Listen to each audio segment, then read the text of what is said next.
மன அமைதி. முருகனை வழிபடுவதால் மன அமைதியும் நிம்மதியும் கிடைக்கும்.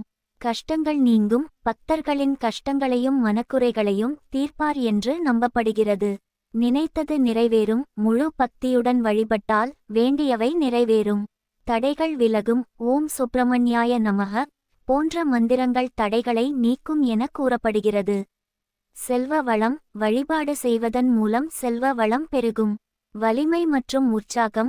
ஓம் கந்தாய நமக மந்திரம் வலிமையையும் உற்சாகத்தையும் தரும். வளர்ச்சி. ஓம் வேலாயுதாய நமக மந்திரம் வளர்ச்சிக்கு உதவும் என நம்பப்படுகிறது. முருகனின் அருள். ஓம் சுவாமிநாதாய நமக போன்ற மந்திரங்கள் முருகனின் கருணையையும் அருளையும் பெற்றுத்தரும். சிறப்பு வழிபாட்டு முறைகள். விரத நாட்கள். சஷ்டி, தைப்பூசம், வைகாசி, விசாகம் போன்ற சிறப்பு நாட்களில் விரதம் இருந்து வழிபாடு செய்வது பலன் தரும். 48 நாட்கள் விரதம். தொடர்ந்து 48 நாட்கள் விரதம் இருந்து வழிபடும் முறைகளும் உள்ளன. பிற வழிபாட்டு முறைகள். வீட்டில் வழிபாடு. வீட்டில் எளிமையான முறைகளில் முருகனை வழிபடலாம்.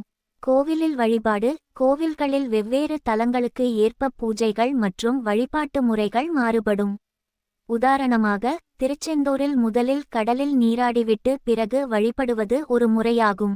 இந்த வீடியோ உங்களுக்கு பிடிச்சிருந்தா சப்ஸ்கிரைப் பண்ணுங்க, லைக் பண்ணுங்க.